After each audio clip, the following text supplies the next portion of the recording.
Hello guys, ఈ village గురించి మీకు తెలిసే ఉంటుంది, కోర్మ గ్రామం. మీకు కోర్మ గ్రామం గురించి ఏం తెలుసు? 100-200 ఏళ్ల క్రితం మన పూర్వీకులు ఎలా జీవించారో ఇప్పుడు వీళ్ళు అలా జీవిస్తున్నారు. ఈ విలేజ్ గురించి మీకు తెలిసిన విషయాలు ఏముంటాయో నేను చెప్పనా?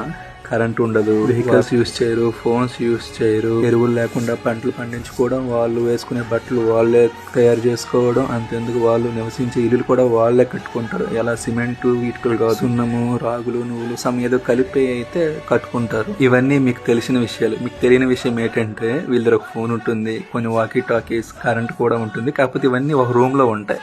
వీళ్ళు ఫోన్ యూజ్ చేయరు కదా, మరి ఎందుకు వీళ్ళకి ఫోన్ అని మీకు ఆలోచన రావచ్చు. యాక్చువల్గా వీళ్ళు రోజు భగవద్గీత క్లాసులు, భాగవతం క్లాసులు అయితే జరుపుతారు. యూట్యూబ్లో లైవ్, జూమ్లో లైవ్ చేస్తారు. సో వాటి ప్రసంగం కోసం ఫోన్స్ యూజ్ చేస్తారు.